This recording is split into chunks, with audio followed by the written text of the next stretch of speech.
বিসমিল্লাহির রহমানির রহিম। আসসালামু আলাইকুম। জনতা রান্নাঘর থেকে সবাইকে জানাচ্ছি শুভেচ্ছা। আশা করি সবাই ভালো আছেন। আজকে যে রেসিপিটি করব বিকালের হালকা নাস্তা একটা রেসিপি। এখানে একটা মিক্সিং বোল নিয়েছি আর নিয়েছি 2টা পেঁয়াজ কুচি, 1 টেবিল চামচ গাজর কুচি, আর এখানে বাঁধাকপিটা আছে, সেটা আধা কাপের মতন হবে। কিছুটা ধনিয়া পাতা নিয়েছি, 3টা কাঁচামরিচ নিয়েছি, লাল ছিল একটা, তার মধ্যে 2টা সবুজ, আর 4 চামচে 1 চামচ নিয়েছি রসুন কুচি, আর সমপরিমাণে আদা কুচিটা। এখানে আধা চামচ মরিচের গুঁড়া দিয়ে দিচ্ছি, আপনারা যদি মরিচের গুঁড়াটা না খান দিয়েন না।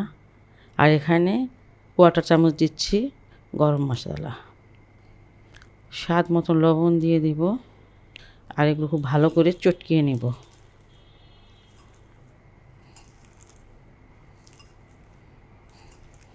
সব কিছু ভালো করে চটকিয়ে নিয়েছি।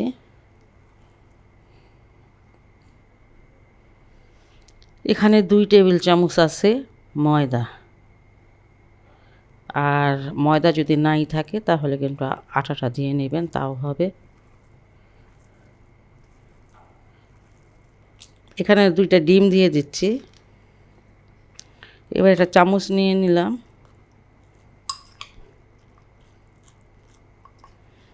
আপনারা যদি বেশি করে বানাতে চান তাহলে সবজি বেশি দিবেন, ডিম বেশি দিবেন, সব কিছু বেশি লাগবে।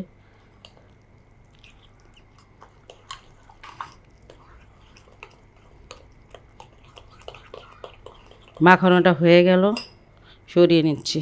নাস্তাগুলো ভাজতে চলে আসলাম। ফ্রাই প্যানে কিছুটা তেল দিয়েছি, আর এটা যখন বানাবেন একটু ভালো করে চামচ দিয়ে নেড়ে নেবেন।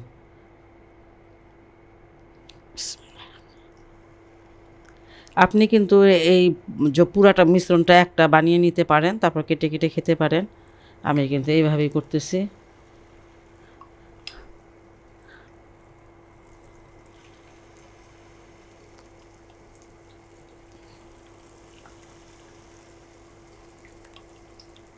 একটু উল্টিয়ে দেই।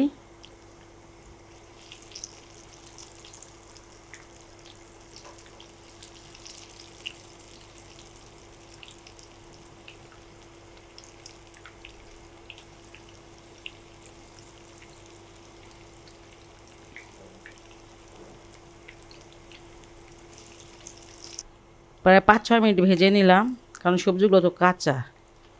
যাই হোক, ওই সবজিগুলো কাঁচাও খাওয়া যায়। খুব সুন্দর একটা কালার আসছে মাশাআল্লাহ। আর এগুলো আমার হয়ে গেল ভাজাটা, এখন নামিয়ে নিব।